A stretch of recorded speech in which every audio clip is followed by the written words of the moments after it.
Hello everyone, welcome to the another class of business law. So from this class we will start our next unit.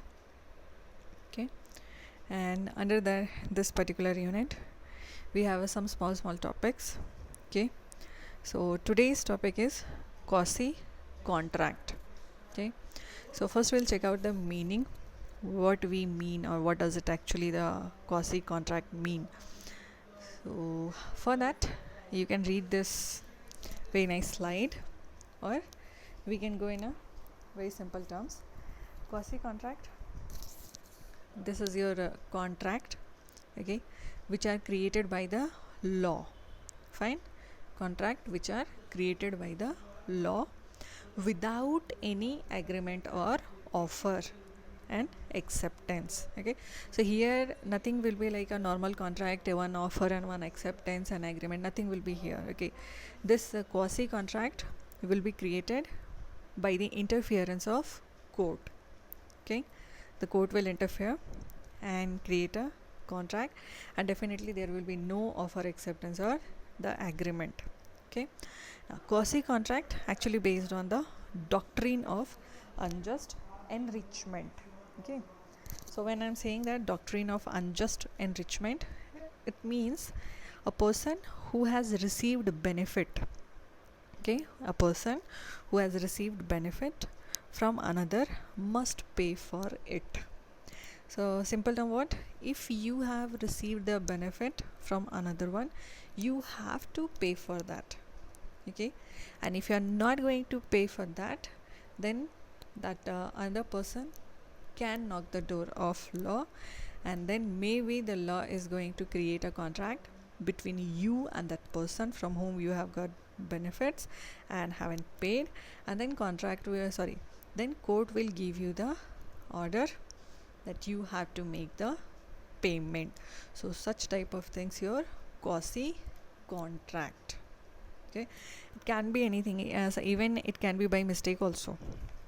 By mistake also it's possible that you have enjoyed the benefit, but now you have enjoyed the benefit, you have to pay, because we used to say the core principle of the quasi contract is justice, equity and good conscience.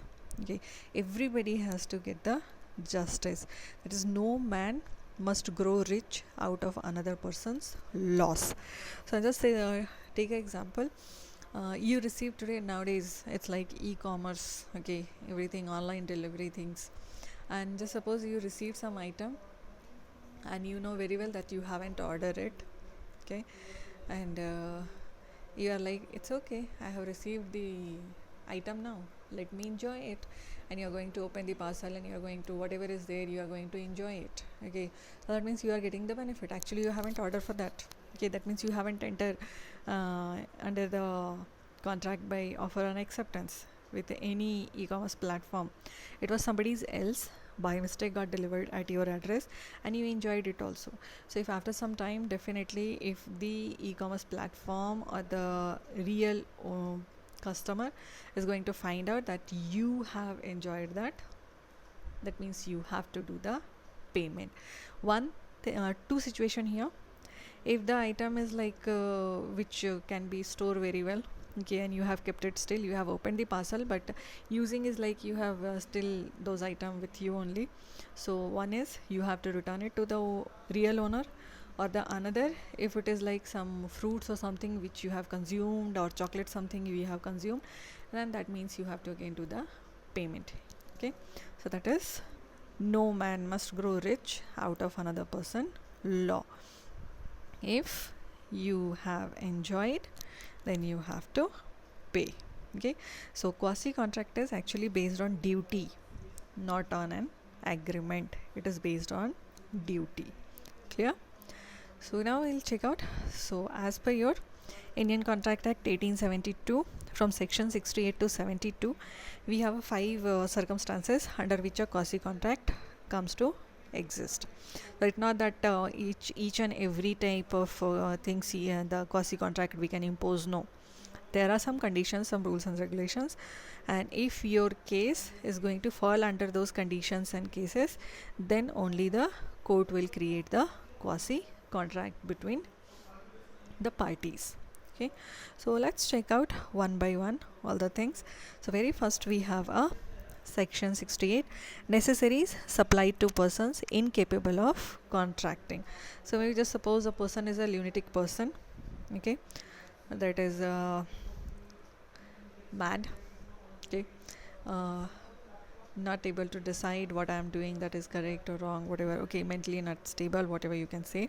So lunatic person, okay, definitely an incapable person of contracting, but you entered into a contract, okay, and according to that, what, so suppose you have to supply the necessaries to that person whichever is suited to his condition in life, okay, whatever is necessary items, whatever necessary requirements which that person, that lunatic person requires to lead his life, you are supplying those things. Just suppose it can be the food, it can be the clothes, it can be the medicine, okay, and you are supplying those things. So in that case, the lunatic person is taking benefits from you, and in that case you are entitled to get the payment of those benefits. You provided the benefits to the lunatic person, now you are entitled to get it reimbursed. Now from where you can reimburse it? You can reimburse from the property of such incapable person.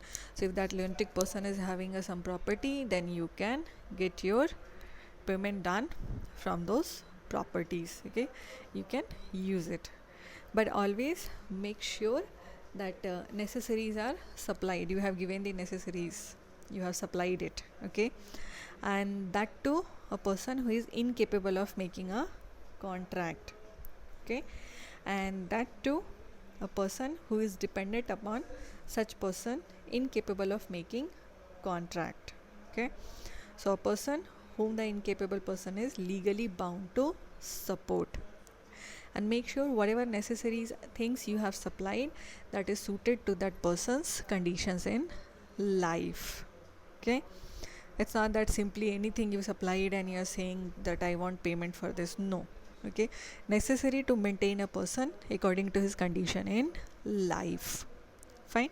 So you can get your reimbursement from the property of such person. Next we have section 69, payment by an interested person.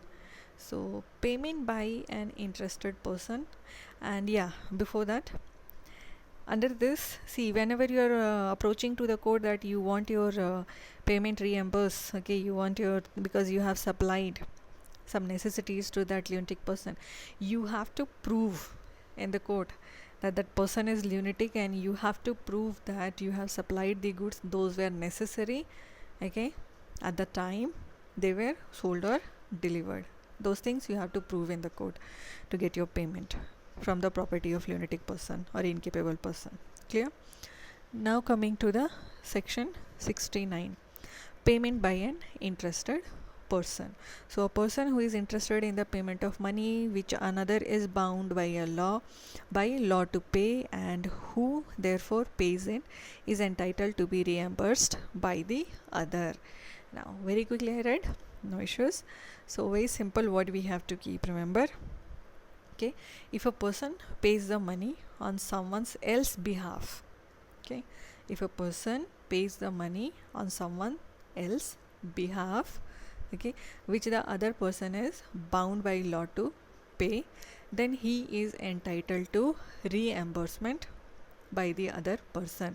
Now very simple example I'm telling you, my house current bill, electricity bill, okay, I'm sorry, electricity bill I am supposed to pay, but just suppose you paid it, okay, maybe I met in the market and then I was just simply saying that today is the last day to pay me the electricity bill, but I have forget the cash and I don't have the required amount in my e-wallet also, and then suddenly you was like, it's okay, I will pay on behalf of you. So it's never going to happen that you are going to pay the electricity bill of my house and then I'm going to forget and I'm just going to tell you thank you and then I'm going to enjoy. No, fine. Here what happened, payment by an interested person, you showed the interest, but actually by law I have to pay those bills. So definitely you have a full right to get it reimbursed from me. If I'm going to give you, if I'm going to return you those money, very nicely, very good, no need for quasi contract. But if I am not going to repay you, then you can knock the door of court, and then court is going to, if it is going to be proved in the court, okay, that you have paid my house electricity bill, okay, you have shown the interest because of the circumstances, and now I'm not doing the payment, then court is going to create a quasi contract between you and me, and then court will give me order to do the payment to you. Okay, so this is the another situation. Now check the next one, that is section 70, obligation of person enjoying the benefits of a non-gratuitous act. Okay, so just you have to imagine a person lawfully doing something or delivering something to someone without the intention of doing so gratuitously, and the other person enjoying the benefits of the act done or goods delivered. Okay, so very big one, first happen. It's okay. Now what we have to understand, okay, whatever the item or whatever the things got delivered, okay, that is lawful, fine, and unnecessarily should not be taken place. It was the necessity of the another party, okay, and the other person enjoyed the benefit, fine. So just suppose like you are going to by mistake you are going to leave some items, okay, with the another person, and that another person is going to use very well that item also. So again in that case the another person has to do the payment for that. Okay, see, you left something with the another person by mistake, it's not like purposefully, fine, you delivered the goods, okay, unknowingly, okay, your intention was not to do so, but unknowingly you deliver that items or goods, and that person enjoyed it also, then in that case that person is liable to pay the compensation, okay, because received the goods and enjoyed it also, so other person have to do the payment. Clear?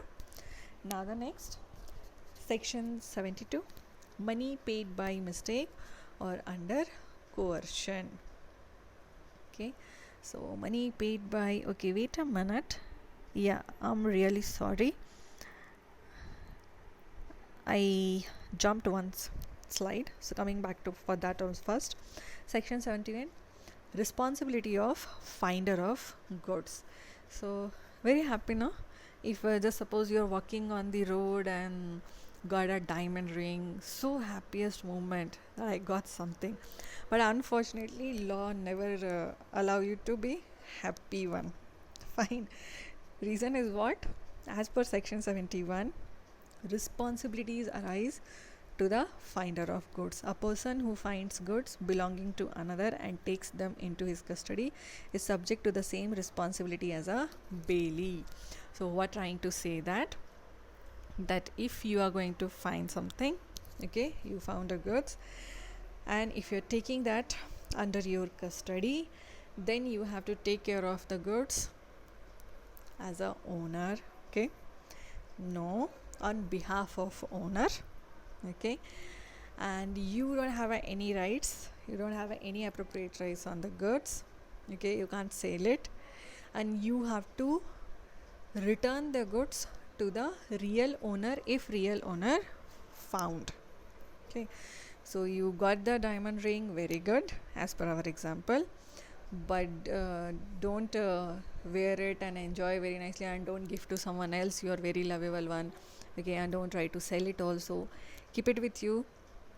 Who knows, tomorrow the real owner will come, okay, tomorrow the real owner will give the very nice advertisement also possibly, okay, that I am searching, I am looking, and that time you know very well that who is the real owner. So in that situation you have to return it.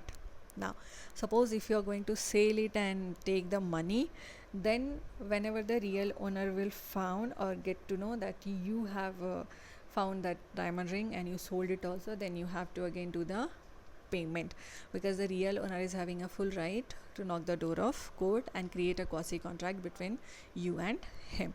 And according to that, you have to either return the diamond ring, okay, to the real owner, or either you have to do the payment. Clear? Now the next we have section 72, money paid by mistake or under coercion. Okay, so it's like, a person received money by mistake or under the coercion, then he is liable to repay or return it. Fine. Like when